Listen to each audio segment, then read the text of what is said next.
Join me as you and I and you take a journey to become better writers together and geek out.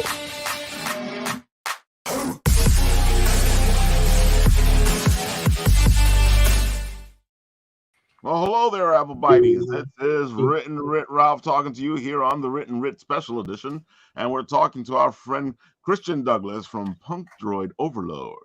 Hey, what's up, gang? Hey, everyone. Good afternoon, good evening. This is a little bit the evening already, so I don't really know how to address you guys. It's afternoon for us, evening for you. Yeah, so the things that I would say in the podcast, we don't tend to say like times because we don't know when anybody's gonna hear this. So Exactly. in the future, hope it's better than now. But yeah, that's the hope. Here, That's the hope. When the these people are watching this, they're Yeah. actually in a better place. Yeah, hopefully, yeah. I would say I'm a pragmatist, positive guy. So a combination of both. So let's Yeah. start this off right. Let's tell the people who you are, what you do, all the good stuff. Give them your spiel. Throw it. Okay. Well, first of all, I want to thank you, Rafael, for inviting us. It's a blast to be here. That's the first and foremost. And I'm the head editor of Unpopular Studios, with multimedia studios that does comics, that does collectibles, and that does cinema too, short films mainly. And this is the latest project we have. We normally do everything through crowdfunding, and this is the latest project we have. It's a comic anthology, Cyberpunk, and it's a combination of the aesthetic of love, death, and robots with the tone of Black Mirror. It's for audience 14 and up. It's not really for little kids, but teenagers can enjoy it because there's no nudity there. There's nothing that parents should be worried about. But it's not something for kids because there are a lot of concepts that they're not gonna get mainly, So I would not recommend it. And we have 13 stories for 23 creators from around the globe, from the States, from Japan, from Europe. And if you like things like Blade Runner, if you like Ghost in the Shell, if you like The Matrix, you're gonna really love that. That's our previous. That was the first work that we did, the Popular Tales #1, Red Riding Hood, and that's for 18 and up. That's not for. I got the feeling just from watching the art. Yeah, and that's 16 and up. That's the novel, because after we did the comic, there was a lot of questions about, hey, what about this? What about that? What about the other thing? So we did a novel with all the backstories of the characters. And the first theme, the whole thing with the Unpopular Tales is that we're asking ourselves, what will those authors be doing if they were alive today? So what Hans Christensen or the Grimm brothers, or you name it, if they were alive today, what would they be writing about? And I'm sure they won't be writing about princess singing and everything is fantastic and kumbaya, that's for sure. Well, that's because they were pretty dark themselves. Yeah. A lot of these stories are really dark. Yeah, the original ones are very dark because the whole idea of the folk tales is to prevent kids from doing things they shouldn't be doing. Exactly. That's what the whole idea about. It was not about singing. It was not about of representing anybody. No, it was that, hey, don't do this, kids, because this is gonna happen to you. So they were pretty dark. So there's a lot of things that the things that Disney just distort everything out. So yeah, we're trying to we are the anti-Disney. That's our motto, Yeah, because the Grimm stories were really grim. Yeah, we don't want, like, for example, the one that you scrolled before, the one with Mary Bellamy, that one. That's one of the artists from My Little Pony. So you see, she uses this very lighting and shiny and very happy light colors. But in the story, no, all the stories are dark and grim. We don't want to make it all like doom and gloom. There are a couple of stories of comedy, and for example, Duran's Riviera story, the Dirk and the Light, is an ongoing series. It be published already 7 issues, but he did a small story for the anthology. Right. He's like kind of like Doc Rogers in the 23rd century, that kind of vibe. So it's very funny. And so we have a little, because that's the beauty of anthology, Yeah, that, for example, is a manga story. It's written in traditional manga style, so you have to read it right to left and up to down, and it's beautiful because that story is the end of the book, and then you have to turn the book around so you'll be able to read it right to left, because all the stories are published it's called Western side type, but this is the traditional way in there. So yeah, so that's the beauty of anthology. You can put this catalog of different authors, different perspectives, different styles, different everything, but all within that theme of cyberpunk, AI, rough technologies and things going around, dystopian futures. And because we have some stories are like in a close future, like 10, 20 years from now, 2000 in the future. So, and they have different tones, they're more spaceship type, and others are more like down to earth bound or so. Yeah, I think that's why I want to do it like that, So we have something for everyone. That's what I believe the anthology should be, that kids it does feel like that. It does feel like you got something for everybody. It feels like there's a bit of everything for everybody here. Yeah, and because we try to follow the Pixar model. That's what I tell all the guys when we did the first open call to writers and artists is, hey, want to, before Disney destroy it, I'm talking about the good Pixar, the first one, when we're not doing Cars 4, when they weren't doing Toy Story 7, exactly, before that, when they were good, and so we have something that kids would enjoy. Well, when I'm talking about kids, I'm talking about 13, 14, 15 teenagers, not like little kids, but parents will enjoy it even more. Right. That's the whole idea. Because mainly who buys anthologies in conventions are parents.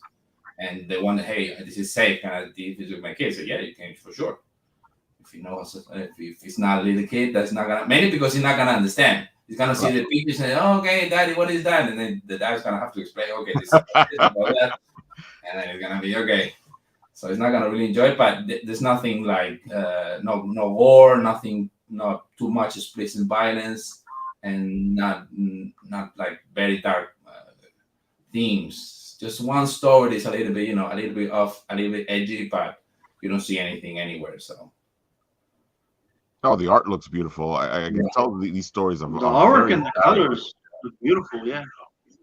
You want to make it like very cyberpunk, so very colorful, very attractive, very like primary colors, bluish and yellowish and reds and all that. That's that. A friend of mine calls that the Mortal Kombat picture. Because that's where you have all the guys are gonna start biting each other to see who one's gonna survive. Yeah, it looks like you gotta pick somebody. Yeah. Let's pick. Yeah, it was very funny when they say that. Okay, because they were a lot, so we couldn't put it all at the same time because then the Kickstarter is gonna be like 10 really long. Scrolling, Previous campaigns. This is not the first one we run. This is the fourth one we run. And always fulfilling, always meeting budgets, meeting deadlines. So the book is 90%, 95% done. So we just finishing. We only need a couple of pages of 2 of the stories to be finished, and then to send it to the printer and off to the races. And we want to fulfill them by June, end of May, June-ish, and beginning of June. And those are the pretty goals. Putting in Spanish, 10,000, all the goodies. And that's an alternative cover from a very fantastic artist, David Benzal, that he actually worked in Love, Death, and Robots. He did one of the episodes of the second season. And it's a guy that is a concept artist normally works in cinema. Right. But this is like top of the food chain. He worked with Spielberg, he has worked with Ridley Scott, you name it, he has worked with them. So it's like Del Toro, whatever you can think of. That's a pretty good stretch goal. Yeah, and that's the latest stretch goal. Yeah, we have more, but I think that let's see if we get there. It's doing good. It's not yet 24 hours, and we are exactly. We passed the 1500. Oh yeah, I saw when it happened. I was setting everything up for today, and it went. I'm like, oh, okay. No, yeah. The thing is that in Europe is Easter, so a lot of people are on the beach, and it's, for example, today is doing a crazy, fantastic day outside. Here in Ireland, which is everybody goes crazy when there's a little bit of sunshine. To nobody's want to stay home. So, but it's doing good. It's doing good. It's doing good. Thank God. I gotta say, for an Easter weekend, you're doing very well here. Yeah. Yeah, you got 1639. You got 37 backers already. 23 days to go. That's plenty of time to get to where you're going. You're only trying to get to 6,551. That's pretty good. Yeah. That we want to make a little bit more because that's the bare minimum. That's something. If anybody's gonna start running a campaign, that's another thing I do. One of the side gigs I do. I do consulting for people who are running a Kickstarter campaign. Mm-hmm. You don't have to go crazy starting asking for 10,000 and 20,000 and 30,000. If the first campaign people don't know you, you shouldn't. You should start with bare minimum for covering your printing costs and covering if you need to pay the cover artist or you need to pay some of the artists.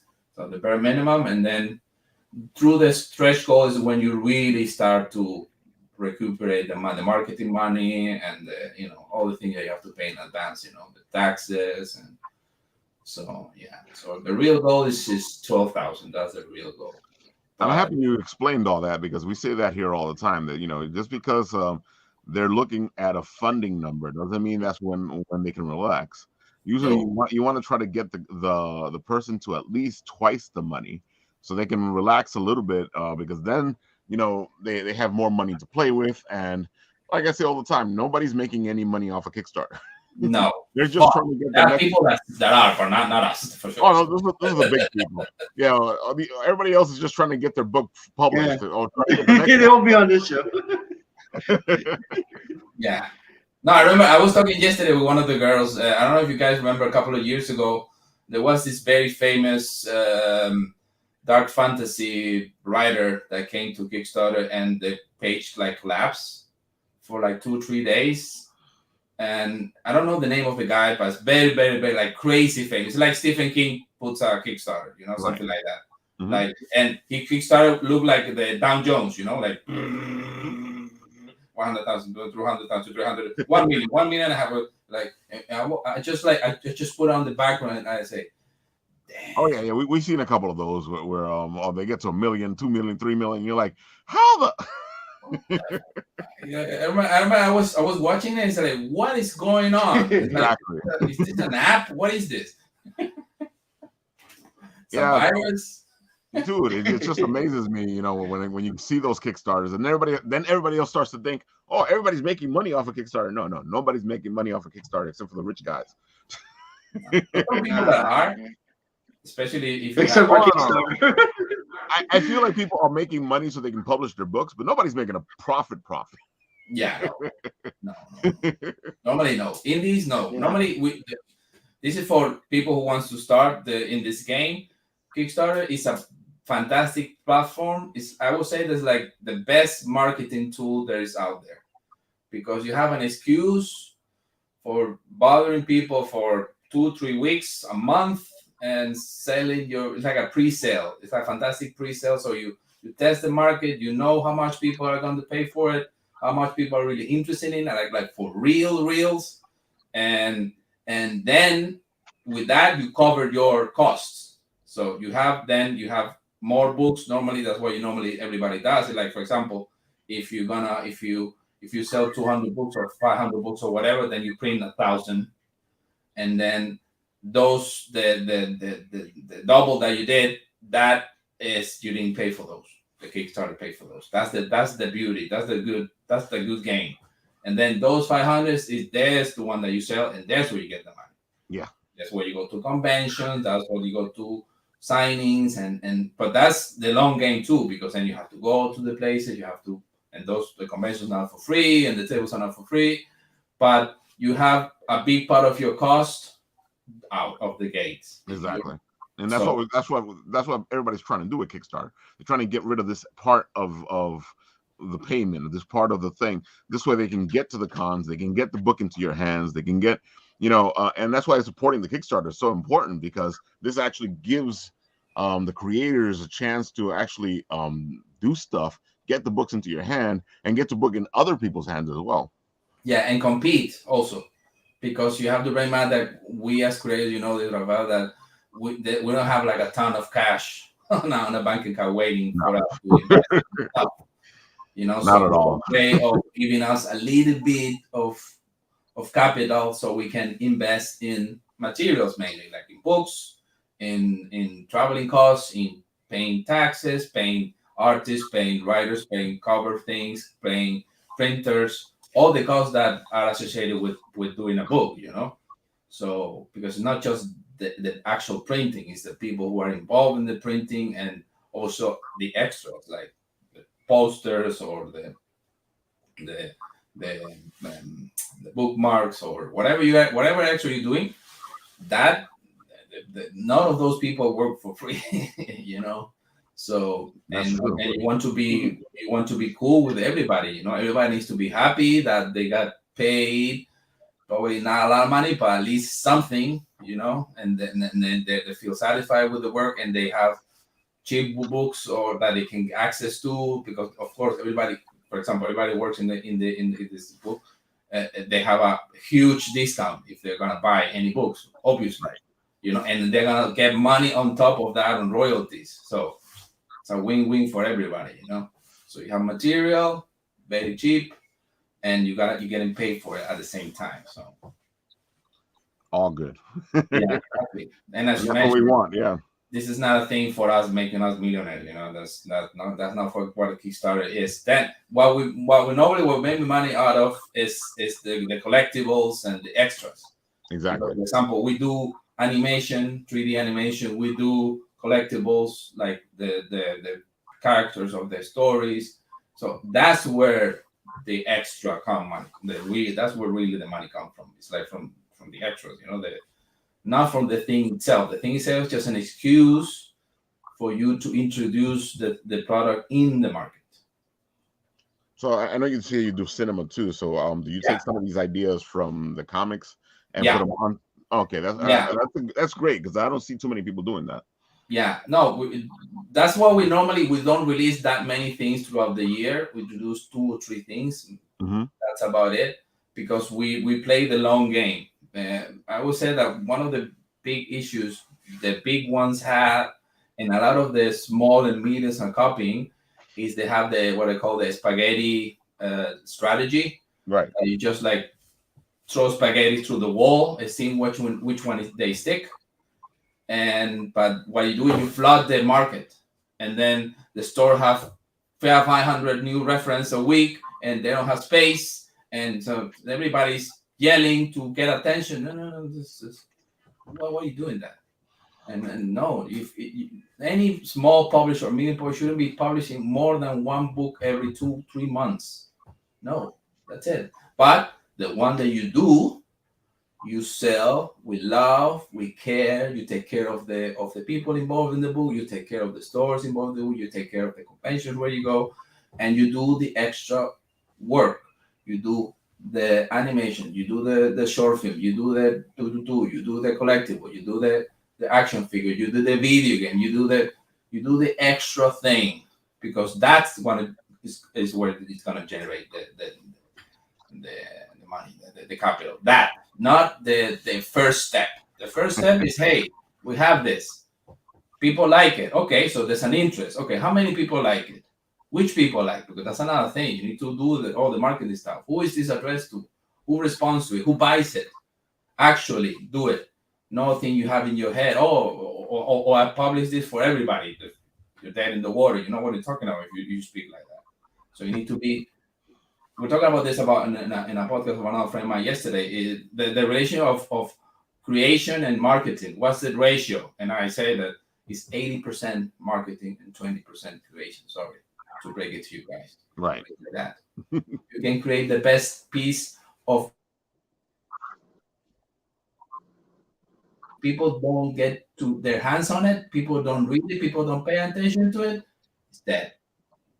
That's how it is, though. You know, sometimes there's great stuff out there that just doesn't get seen. Which one of the reasons why we started Bit and Apple TV was because we saw that a lot of the creators weren't getting enough press because the press wants to pay attention to the big guys or whatever's hot, and then all the good stuff that's out there tends to lose out because they don't get to state their case. Correct, my friend. No, because I always say that there's always two things in life to pass. You have the easy one and the correct one. And people always choose, well, the majority always choose the easy one. And of course, the easiest one is to talk of what is popular, what is already on the side, guys, what everybody knows. Talk about the big two, or the latest movie, blah blah blah, or the latest HBO, blah blah. You know what I'm saying? Because that's easy. You don't need to sell that. Everybody knows that. What is the correct way that you're doing, that you guys doing? And only you, some other people are starting to catch up on that. They say, hey, okay, that's cool. But there's this whole other thing over here. A lot of people, it's huge, and you know the indie market, it's huge. Oh, it's huge, yeah. And it's amazing. There are people doing amazing stuff, but the big media, they don't care. Oh, whatever. It's not on X, Y, and Z. We don't talk about it. We don't care really. And the beautiful thing about the internet is that the people decide at the end of the day. Okay, I'm bored of this, or I already seen that. What else there's out there? Oh, what about this others? All of the guys that are doing this, right? And that's something that, for example, I admire people like Tarantino and stuff like that, because they call it out. Say, hey, if I were starting today, I would be dead in the water. Nobody will pay attention to anything I do. I'm now they pay attention to me because, of course, I'm a brand and I'm worth a lot of money. Yeah. But at the beginning, I remember that the first time I heard about Quentin was in this festival here not here in Ireland, in Spain, called Sitges. I don't know if you guys know it. It's a very, very, very famous festival of like genre films, like horror, and so that's where he premiered Reservoir Dogs. There. That's where he premiered. That's how it is, though. A lot of these big ones that became bigger started off as little indie films or bigger indie films, because the indie market is huge, and we cover a lot of films here too. So we get you. Yeah. No, it's what happened. The same thing with Kevin Smith with Clerks. Clerks. He went to Sundance. Sundance is not a festival for big films. So same thing. So you start there, and then some people see you, or a producer. Okay, I'm gonna put some money. This guy looks like he knows what he's doing, talking about. So this guy's going places, but that market is not that big anymore. Sadly, that's the thing. Everybody wants something, the sure stuff, or as I mentioned before, the easy way. Okay, what has IP? What people brand recognition? That's also because the big companies just want to do the same thing that makes the money. They don't want to try anything new either.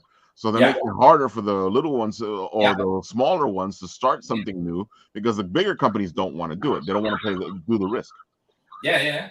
Mainly because of that, because it's marketing is the marketing people is the one that run the big companies. The studios are being run by marketing people, by test screening and by review peer-to-peer group reviews and blah blah. BS. There's nobody like at the helm. There's not a Robert Evans, for example. If you know the history of cinema, there's not a guy like that anymore. Those executives are gone, all dead or retired. So the new breed is this type of people. It's like, the numbers people. Oh no, because this tested like this, and and we're gonna have to change this, and because this is good, but we have to change. Then you have all these movies that are Frankenstein. That you don't understand why they change, what the plot twist, because because they make it artificially in a cutting floor, or worse, before the cutting floor, they start meddling, especially if it's a director that is not as prestigious, doesn't have a name behind it.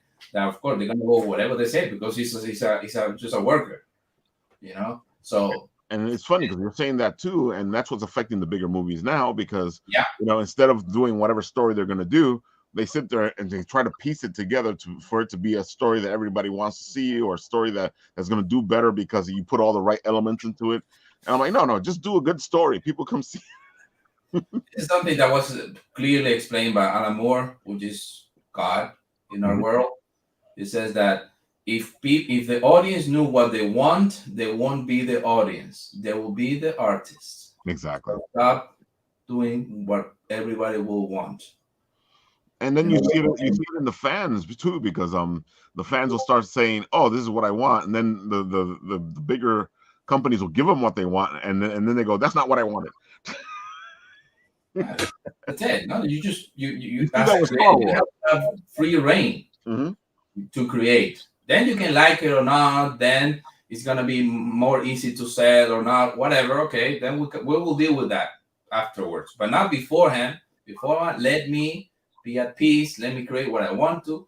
But let me say what I want to say, and then after that, okay, then we're gonna sit down, and then we're gonna see, okay, this and that's why mainly why we create the studio, Mm. because we're tired of editors that they don't know what the f they were talking about, and and it's not the first time. I was reading lately how well everybody know the story. You know that J.K. Rowling was rejected like 15 times. Yeah.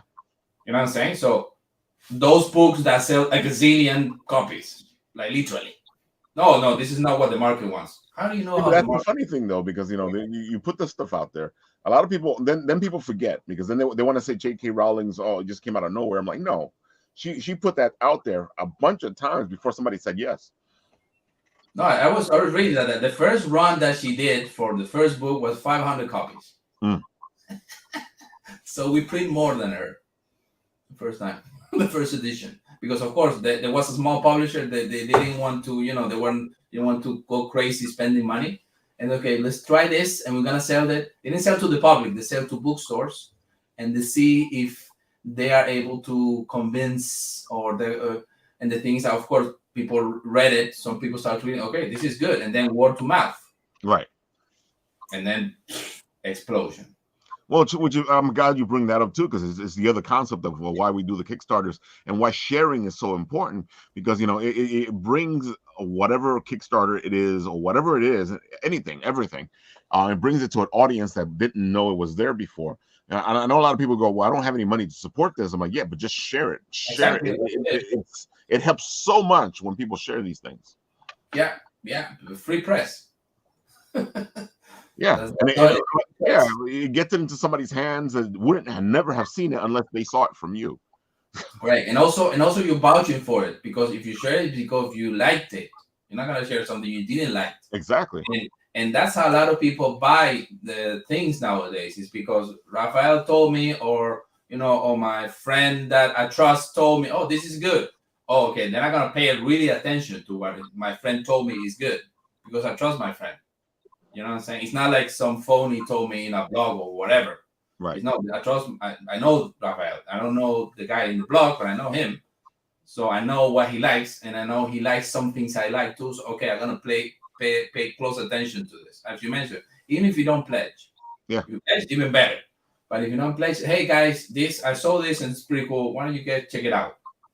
And then the other thing too, and we like to say it here, is that if you can do $1, do $1, because that stuff actually helps out these campaigns, especially the algorithm. The more supporters something has, the better in the algorithm you can see that project. Yeah.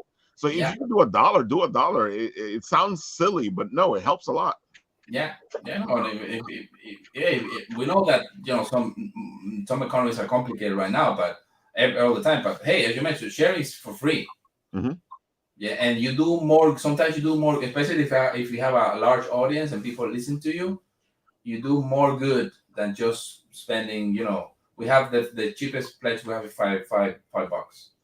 So that's for the digital thing, and for the first 72 hours. Right. Okay, if instead of spending $5, you just go on Twitter and you have a large audience or whatever. I'm talking on Twitter because against whatever, Twitter, Facebook, whatever media you use. Okay, you say, hey guys, I saw this, pretty cool, check it out, and you have 5,000 people there, and people listen to what you say.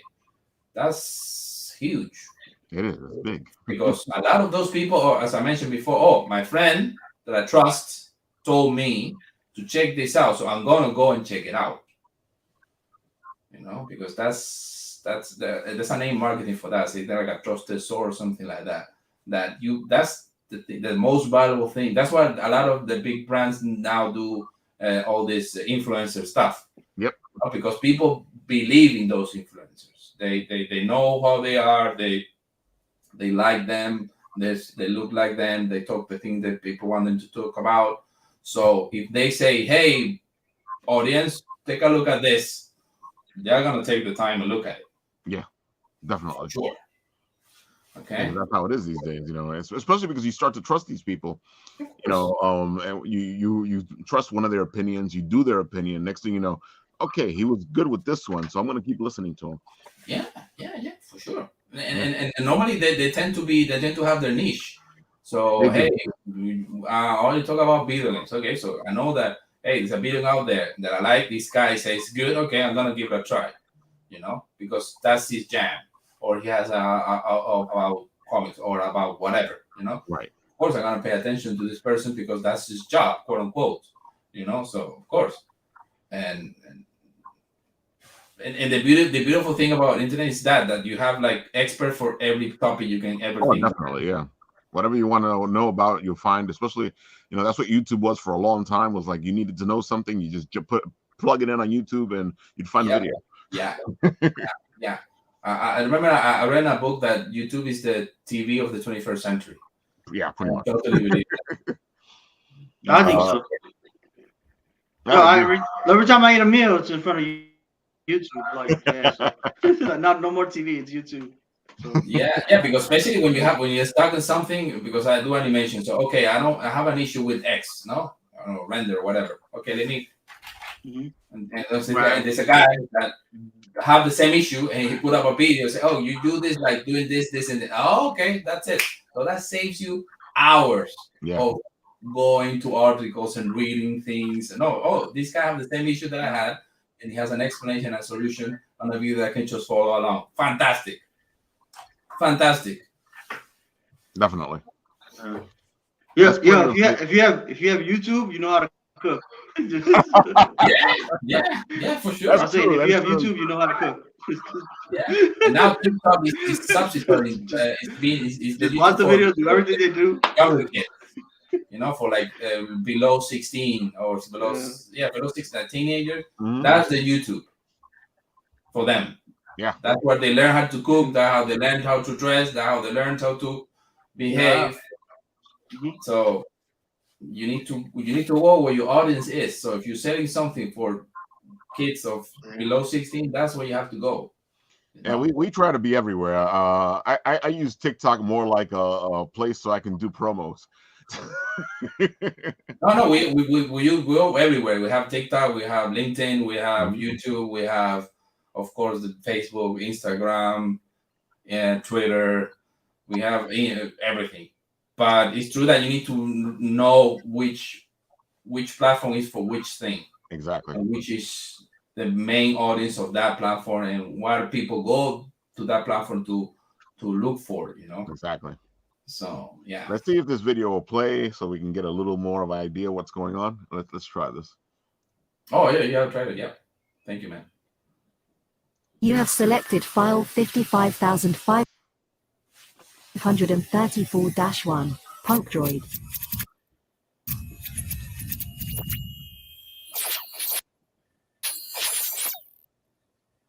The future.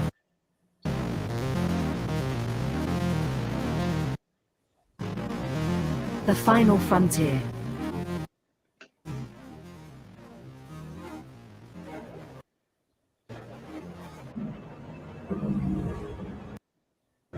It has never been so uncertain as now.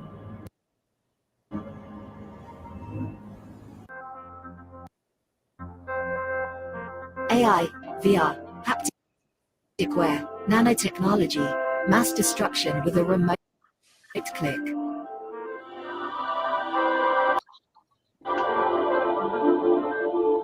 Now we are finally seeing the true potential and dangers of an ever-connected and overly policed hyper-technological world. Have we finally become the architect of our own demise?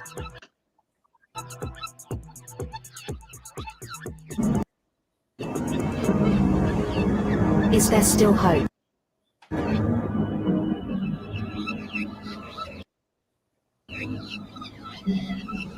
Welcome to the future.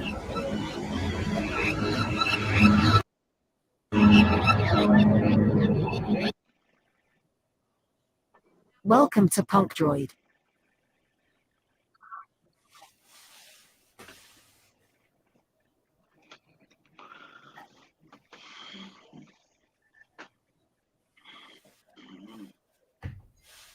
Dude, that was pretty good. Let me ask you this question. How do you decide who's going to be in the book? Thank you, sir. That's right there. 3 weeks of work. That's 90 seconds. I had a feeling. Sorry, I Rafa. know that feeling. Like, oof, it's crazy. Sorry, your question was, Rafa. Sorry. How do you decide who will be in the book? Do you guys have a way to do it, or does somebody just want to, if they want to be there, they ask you? We have normally once a year. That's mainly for everyone who wants to be in the next volume next year, around autumn, so November, October. We have a submission period, like a month, mainly for the pitch, mainly for the writers. Okay, Right. It's better if writers you already have somebody on the artistic part already. That was my If next you have a question. team, it's a lot better. If you're gonna be easier picked up, that if we have to find somebody for you. But hey, if your story is so good, okay, maybe we do the extra effort. But normally they already come with artists, Yeah. especially if you've been doing it for a while, you know how it works. So writing only, you don't do novels. So this is comic. You need to have an artist. Oh, sorry. Exactly. And then after that, you pass the first filter. We like your pitch. We like the artist that you're working with, or if you're drawing it too. Okay, we like what you do, and then you have to submit a page, the final script, and a finished page by a deadline. Normally, it's by mid-January. And if that goes cool, okay, then we sit down, we sign the contract and everything. That's normally how it works. Yeah, that's how we did it last time, and with the people that got into, and the thing is that we fill some seats with people that we already worked with, and all this, they were gonna be good for the anthology, because you cannot start a whole book with just people you don't know. That's a little bit dangerous too. Yeah, that's completely So, dangerous. We feel you here. You need to have at least 2 or 3 people that you already know and you can rely on. Yeah, you need to know your team. You need to know, especially you need to have at least like half of the book covered, just to save keeps, and then the rest you can substitute.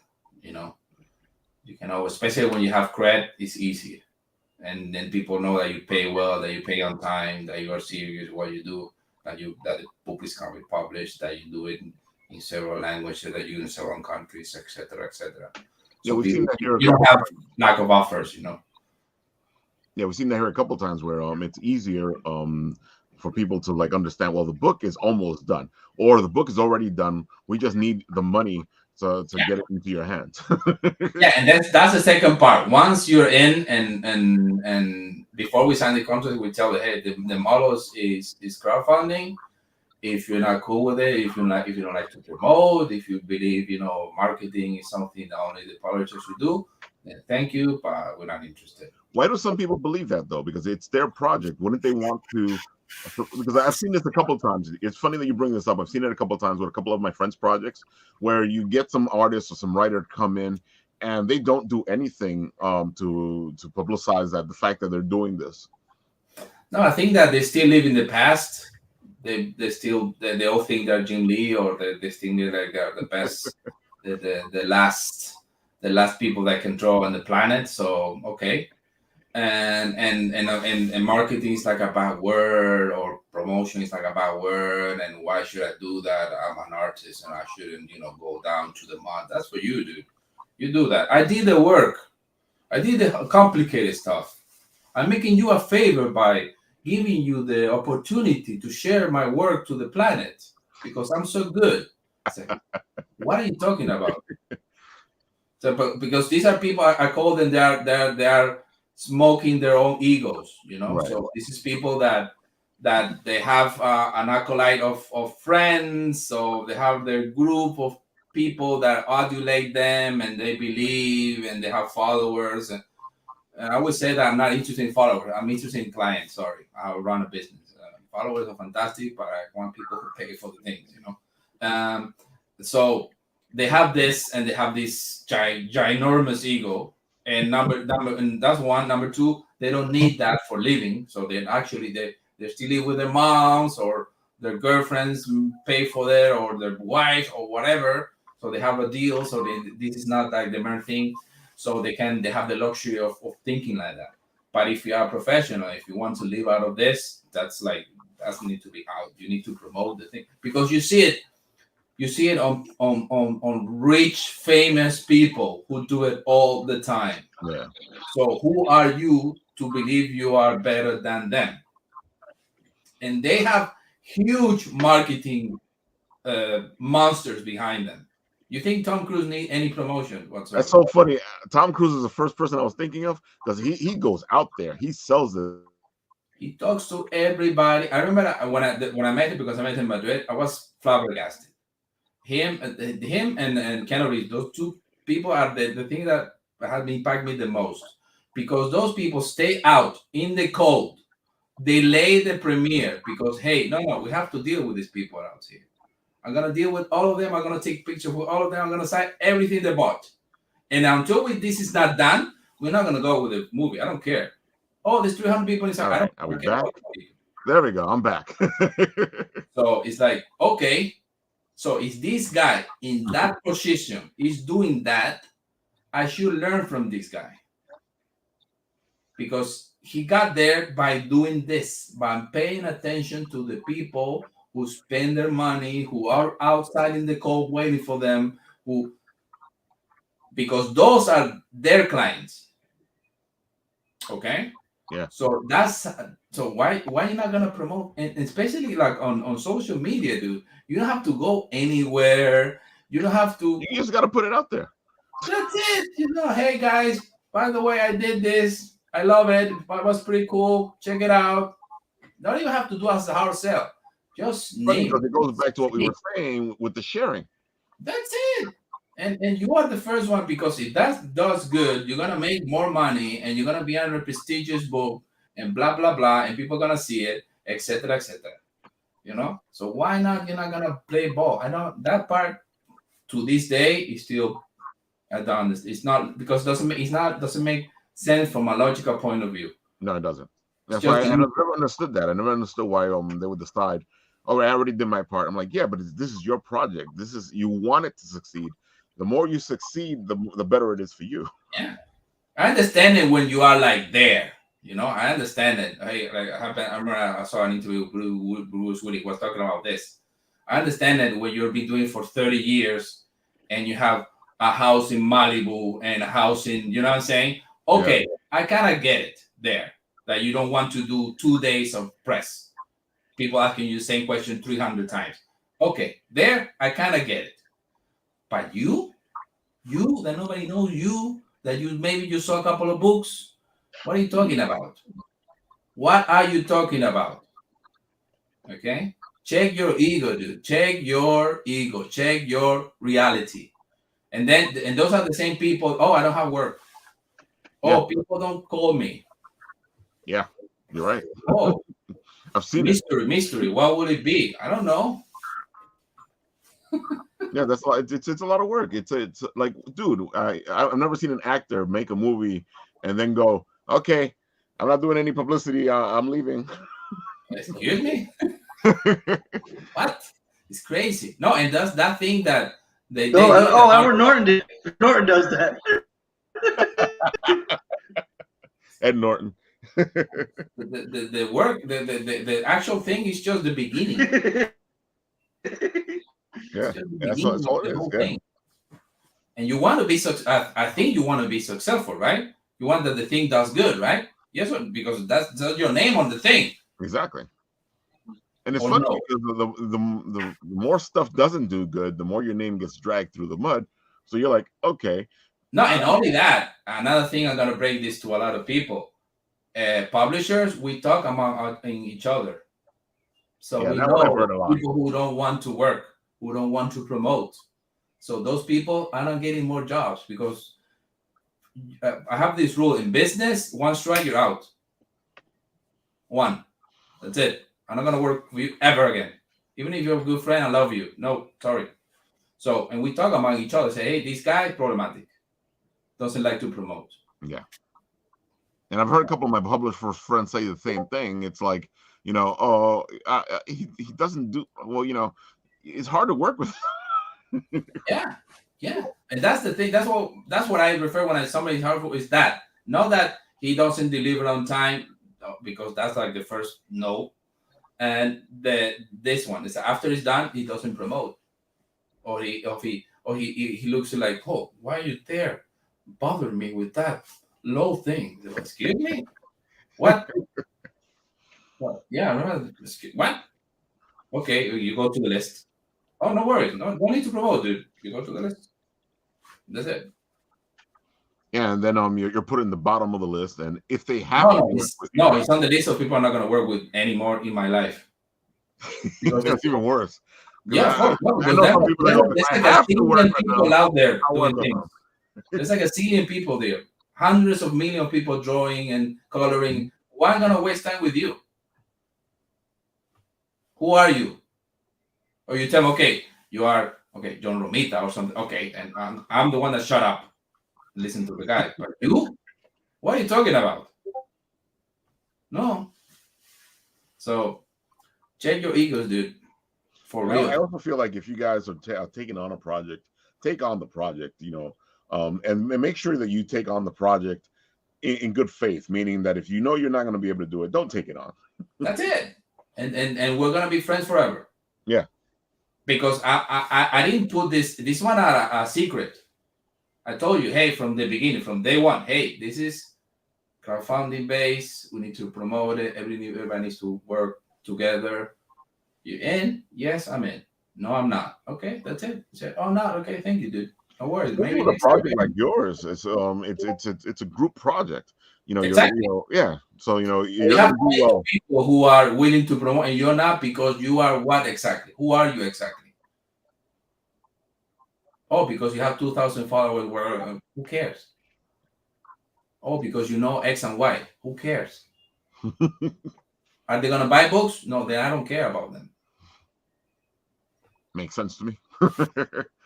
And it's funny because you got all these people doing Kickstarters, and it's hard enough to do the Kickstarter as it is. A lot of people think it's easy, but no, it's really hard. The more we do these shows where we showcase you guys doing your Kickstarters, the more I'm like, because I'm trying to get my book done, and I'm like, no, I'm not. I don't feel like going to Kickstarter. That's just a lot. Oh, you have to have a team. You have to have a team. That's And you have something we to. learned Mhm. early on. We have a marketing team. We have people who deal with the let's call it the visual stuff. I'm the one that normally deals with the video stuff. But we need people just doing several things. If one person, no. You need several people for press. You need to have a team. Yeah. The Teamwork thing is that works. having a team costs money too. Yeah, teamwork makes the dream work. The more people you have, and believe me, we started this off with just a couple of people. The more we've gotten, the better, the easier it is to do certain things. Yeah. No, if it gets better, if it gets easier with time, for sure. Yeah. Because normally you have cred after you have done it, because we've been doing this for 8 years. So of course you get cred at the end of the day. Oh, this is the same guy who did X and Y and Z and oh yeah, I know him. Oh yeah, Go back. I know that exactly, because there's times where we'll go somewhere and go, oh, Bit and Apple, I've heard you guys, and they're a little more welcoming, because sometimes talking to people is a little. No, at the end of the day, it's not such a big world, Mhm. At the end of the day, it's especially if small you are being long enough in it, you meet most of the people who are involved. I am actually amazed Direct. how small Yeah. the community is. Yeah. Because I'll find somebody who knows 10 people that I already know because of the community. Of course. So it's very important to be, as I want to mention before, it's very important that you are professional, that you are polite, that you are nice, that you treat people with respect and quality. All those big words that everybody likes to flash around, but they're important that you, because at the end of the day, it's your reputation, dude, your rep. It's your, that is there, So it's very important that you pay pay attention to what everybody's saying, be respectful, and things clear from day one. This is what I'm expect from you, and you're cool with it, fantastic. If you're not cool with it, thank you. Have a nice one. Hey, Peace. But not like yes today and no in 3 months. Yeah, exactly. Because that's why you start to see a lot of is like I understand if something comes up because that happens. But if you already knew something was coming up and you still went into this, it kind of messes things up. Yeah, that's why a lot of publishers don't want to work with novel creators because they don't know their timing is right. They don't know the effort things take to create and to promote and to go places and to etc. etc. etc. So that's why you give them a chance, and some people take it good, but some others they start with playing like little kids. Nah, I'm not gonna do that. No. Okay, you're out. Thank you. Some people get upset because you get upset with them. No, I don't get upset. So okay, you're out. That's it. And I don't even want to waste any of my precious time arguing with you. You're out. You don't like it? Out. Because I told you this. If he said, okay, I changed the rules in the middle of the game, I understand people get angry. Hey, dude, but you told me now what? No. That's different. This from day one. This is how it's gonna play. This is what we're doing. This is what I need from you. Everybody's clear. Yeah? Cool. Fantastic.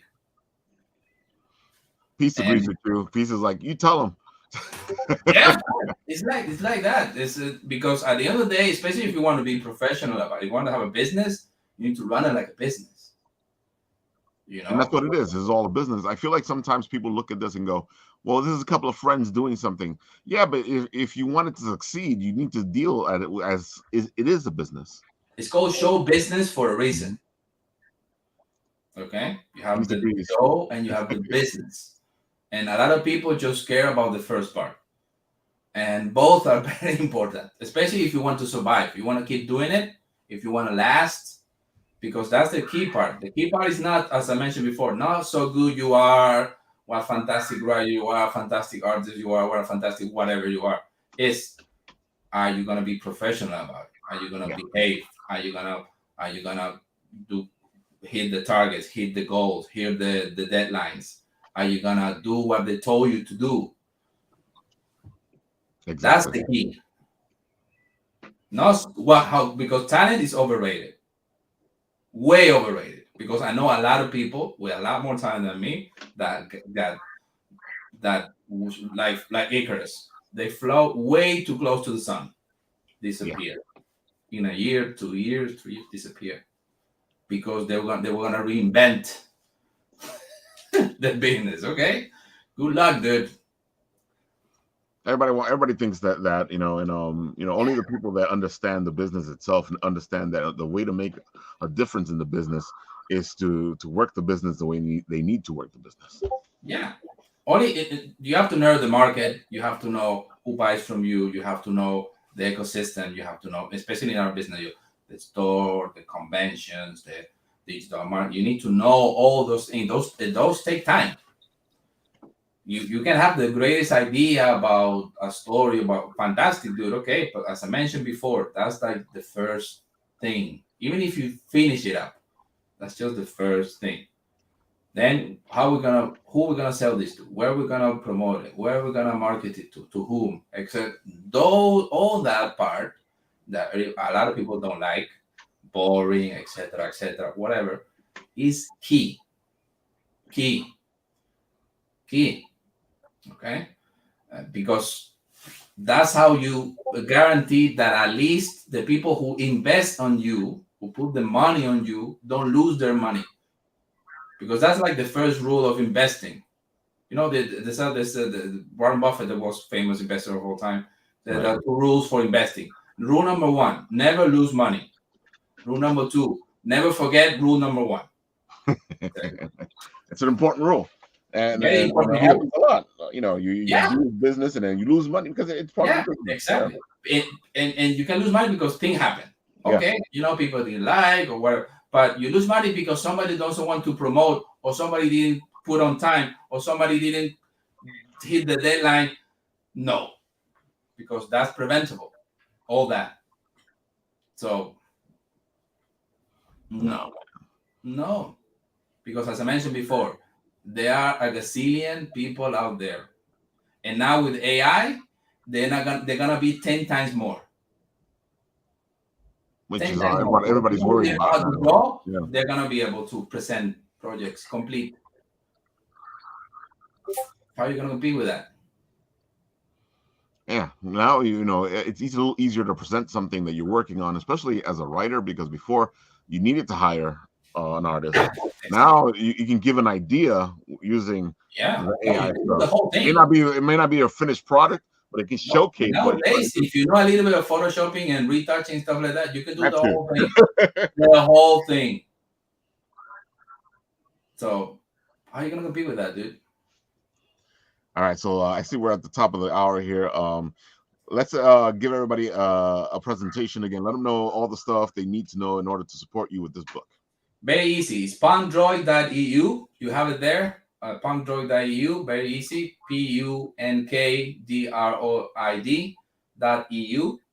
And you have that beautiful lady when you see her. That's where we at. You have pledges from €5. The first 72 hours, you're gonna have a huge discount on the early birds, more than 50% of the actual price. So now's the time if you're low on cash to play. This is the best time to buy. Yeah, that's huge, And so, especially, hey, if you like robots, if you like AI, if you like cyberpunk, if you like Black Mirror, if you have Blade Runner, Mad Max, Ghost in the Shell, Matrix, this is your book. I see what you mean right here. Look, it's 10 here. It's 5 over here. Yeah, that's the early bird. Normally that's 10. So you know what I'm saying? So here we go. Yeah. Oh, yeah, dudes. You guys better jump on now. Look how low this price is. Yeah. So hey, so run. Yeah, dude. Oh, yeah. This is the best time to get it. The best time to show up and do what you need to do. Yeah. Yeah. So because after that, after Sunday, hey, sorry, it's the normal price. There you have it, folks. Go support now and get some huge discounts. I don't think I've seen such a huge discount on the Kickstarter. Yeah. Usually I see like a couple of percentages off, or maybe 5. You want to be aggressive from the beginning. After that, no. But at the beginning, you gotta be a little aggressive. That's a way to do it, though. I mean, that gets people, because one of the times you want people on is in the beginning of it. Yeah, and normally, I can go back. If you had never run a Kickstarter, the first 72 hours are the most important part of the Kickstarter. Mm-hmm. The most important. It sets the pace. It gives you a good place to be in the algorithm. Yeah, and also it's I call it the friends and family theory. Yeah. If you don't know about this and you're just in Kickstarter because you are producing around, you say, oh, what about this campaign? Why this campaign is 10 days in and nobody has back? Oh, like $10 are back. Ooh. Yeah. So not even their friends and family have put money on it. So no, I'm not gonna buy it. Yeah. That puts it into perspective. You know what I'm saying? So it's crucial, those first 72 hours. Because after the 72 hours, you offer more things that we're gonna offer. You offer original art, you offer perks, you're gonna offer exclusive things. And so the people that have already invested in, you have their attention. And they say, hey, by the way, if you put a little bit more, you're gonna get this and X and the Y. Okay, so yeah, of course I'm gonna put more. But you're in already. Yeah? Definitely. That's the whole idea, It's I would say that if anybody wants to learn how to sell, look at the monologue of Alec Baldwin and Glenn Ross. That's like 5 minutes of gold. Pure gold. And that's what you need.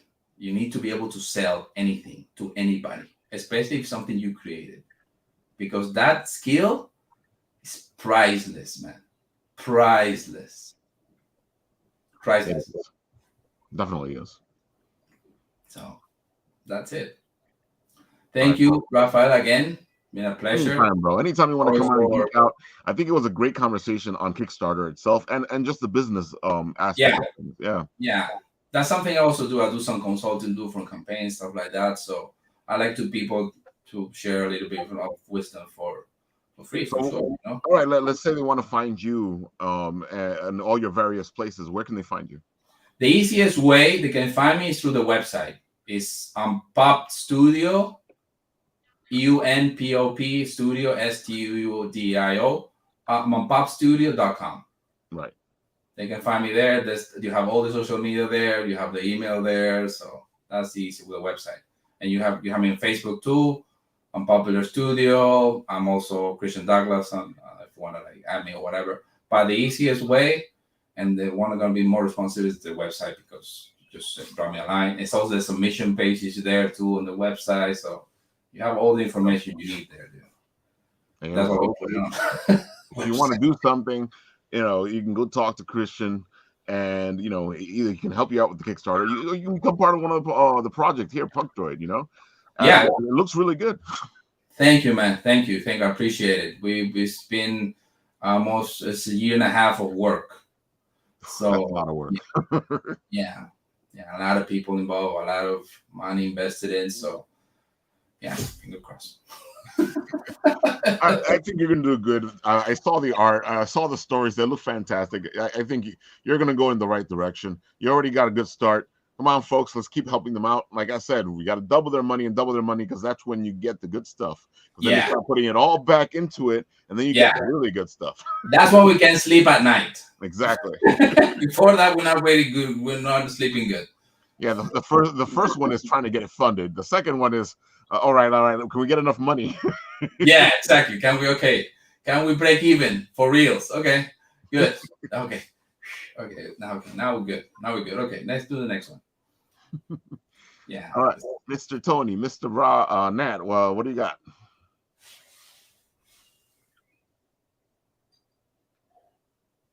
Besides being frozen from the looks. Me or him? Whichever one you wants to start. Tony, I know you saw the Happy Super Easter.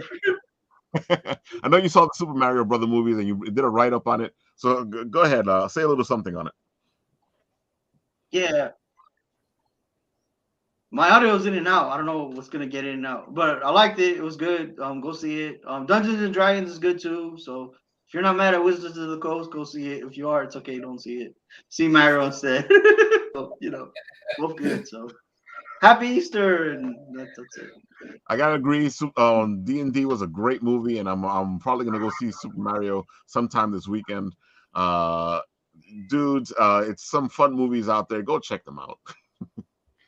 Mr. Nat, what's up?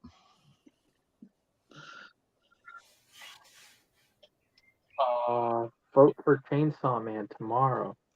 Yeah. Now that you mentioned that, that's a great segue here. I'll put up the Game of Tunes, because the whole Game of Tunes is starting this Saturday, tomorrow, and you guys know that the way this works is for you to go and vote. And look, right off the bat, I see something new on the site. There's Wednesday for the Bloop Battles. Game of Tunes. Only one more left to be revealed.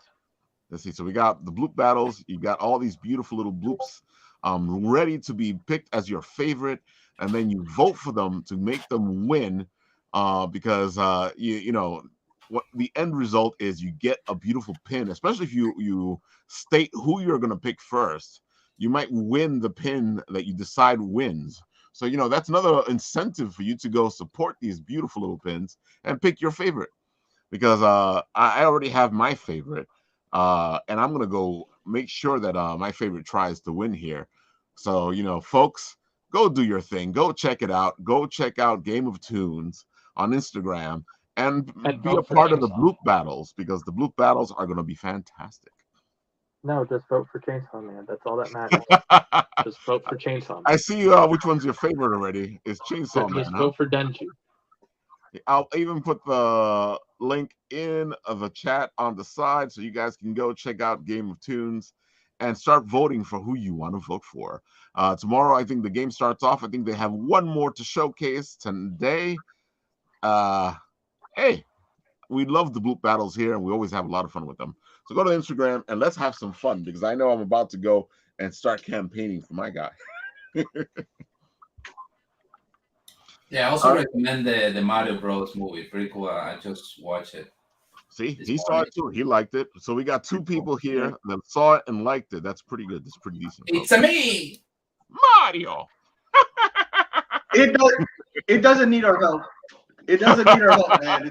It's gonna make so much money. It doesn't need our help. Well, I'll give you that one. So I'll say But it's this. a good movie. I'll say this: go watch Dungeons and Dragons. Don't listen to the people that said it sucks. It's a great movie. It's a lot of fun. Yeah, that it needs our. reminded me. Wizard of the chill. games I used to play. Wizard chill. Wizard chill. Don't listen to about all that, dude. If you want Wizard chill. Coast, they don't matter. Just go support the movie, because you want another movie like the Dungeons and Dragons movie. You're gonna want them to do well. Wizard chills. It's all about I like Dungeons and Dragons. I like Dungeons and Dragons, but I don't play the game. Yeah, I like the movie, but I don't play the game, so I totally understand why some people would want to go see it. All right. Oh, toys. We all love toys here, as you can tell from our background. Nice. All right, folks, that has been our show. And join us on Monday for Victor Dandridge, the hardest working man in comics, as he returns. And I think we are also having Dwayne return as well from Ace Comics. So come on Monday and enjoy Apple Bites as we geek out and showcase all the beautiful Kickstarters that are happening. With that, folks, I'll do what I always do.